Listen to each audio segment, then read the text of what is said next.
রাজস্থান থেকে গ্রেপ্তার পাক রেঞ্জার। এবার কি তবে ছাড়া পাবে বিএসএফ এর পূর্ণম সাউ? এই প্রশ্নের উত্তরে কি বললেন প্রাক্তন সাংসদ অধীর চৌধুরী, দেখব।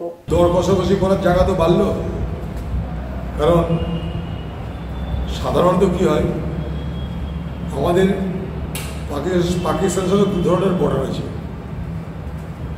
একটা হচ্ছে এলওসি, লাইন অফ কন্ট্রোল, আরেকটা ইন্টারন্যাশনাল বর্ডার, সেটা তোমার জম্মুর দিকে। বাকি যা এলাকা ভারতবর্ষে সেসব জায়গায় বিএসএফ, যেমন আমাদের এখানটাও বিএসএফ, পাঞ্জাবেও বিএসএফ। তো যে পুনম সাউকে ওরা গ্রেপ্তার করেছে সেটা কিন্তু বিএসএফের জওয়ান। সেখানে কিন্তু এইভাবেই চলে। আমরা যখন বর্ডারে গেছি সবাই সবাইকে দেখতে পাই। সেখানে কখনো তার বর্ডারে ভুল করে ঢুকে গেল, কারণ ডিমার্কেশনটা সবাই বুঝতে পারে না। কখনো ও এলো, আছে বারবেট ওয়ার আছে, ফেন্স আছে, সব জায়গায় সেরকমভাবে থাকে না। ফলে কেউ কারোর বর্ডারে কারোর এলাকায় ঢুকে পড়তে পারে, কিন্তু সেখানে গিয়ে ফ্ল্যাগ মিটিং করে এমনকি দিনের দিনও ছেড়ে দেওয়া হয়।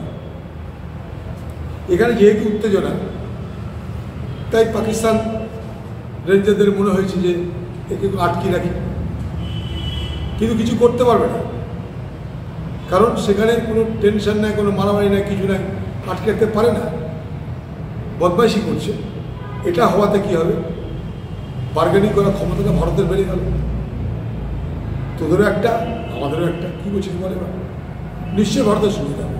আর যদি করে থাকে পরিকল্পনা করে, আমি তাদের ধন্যবাদ জানাবো। আমার মনে হয় ভারতবর্ষের যে বিএসএফ, তারাও কিন্তু ওদের থেকে ওদের এই চালাকিটা, এটাই সঠিক জবাব দেওয়ার ব্যবস্থা করছে।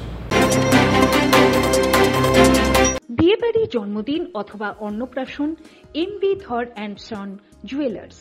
মুর্শিদাবাদ জেলায় শতবর্ষের প্রতিষ্ঠান এমবি ধর অ্যান্ড সন জুয়েলার্স। আধুনিকতার ছোঁয়ায় জেলাবাসীর ভরসা এবং বিশ্বাসের নাম এমবি ধর and son jewellers. 127 Daihata road, Sonapatti, Khagra, Murshidabad. Mobile 9434168565 এবং 9093168565।